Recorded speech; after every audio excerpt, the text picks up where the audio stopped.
भजो धृतचतुर्बाहुं रमानन्दनम् हस्ताब्जं हरिमानसोद्धवमघं पद्मोद्धवस्याग्रजम् उद्यद्दण्डकमण्डलादिभरितं गर्भस्थचक्राङ्गनम् वन्दे श्रीहरिणाजिनं विकनसं योगप्रभावल्लभम् हेमाच्छादं स्फटिकसदृशं विद्युतधूपन्नभासम्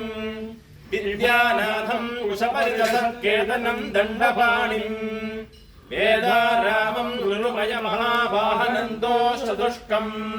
बिम्बीजं तं विकनसमहं प्राप्तवन्तं भजामि वेदान्तवेद्यनिखिलार्थविदां वरिष्ठम्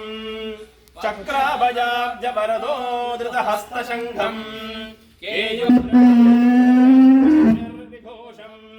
शान्तं सदा विकनसं मुनिमाश्रयामि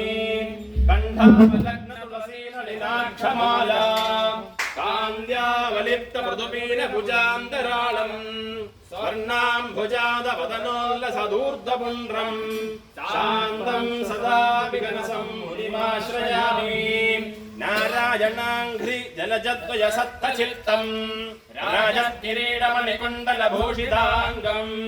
वाल्मीकिमुख्यमुनिभिर्दशवन्दनीयम् शान्तं सदा विकनसं मुनिमाश्रयामि श्रीवासुदेव चरणाम्भुजभृङ्गराजम्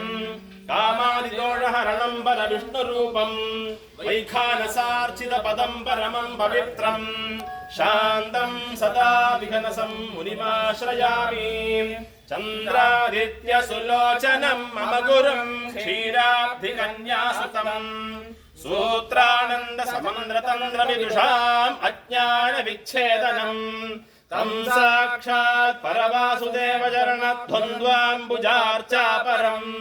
भक्तानन्दगुणप्रदं विघनसं नित्यं प्रपद्ये विभुम्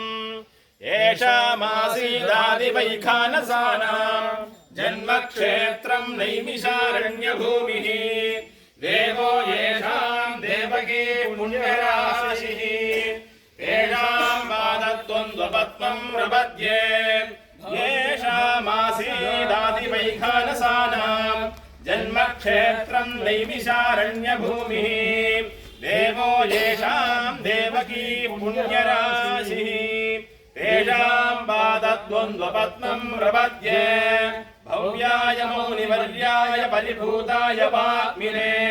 योगप्रभा समेधाय श्रीमद्विकनसे नमः भव्याय मौनिवर्याय परिभूताय वाग्मिने योगप्रभा समेधाय श्रीमद्विकनसे नमः लक्ष्मीवल्लभसङ्कल्पवल्लभाय महात्मने श्रीमद्विकनसे भूया नित्यश्रीर्नित्यमङ्गलम्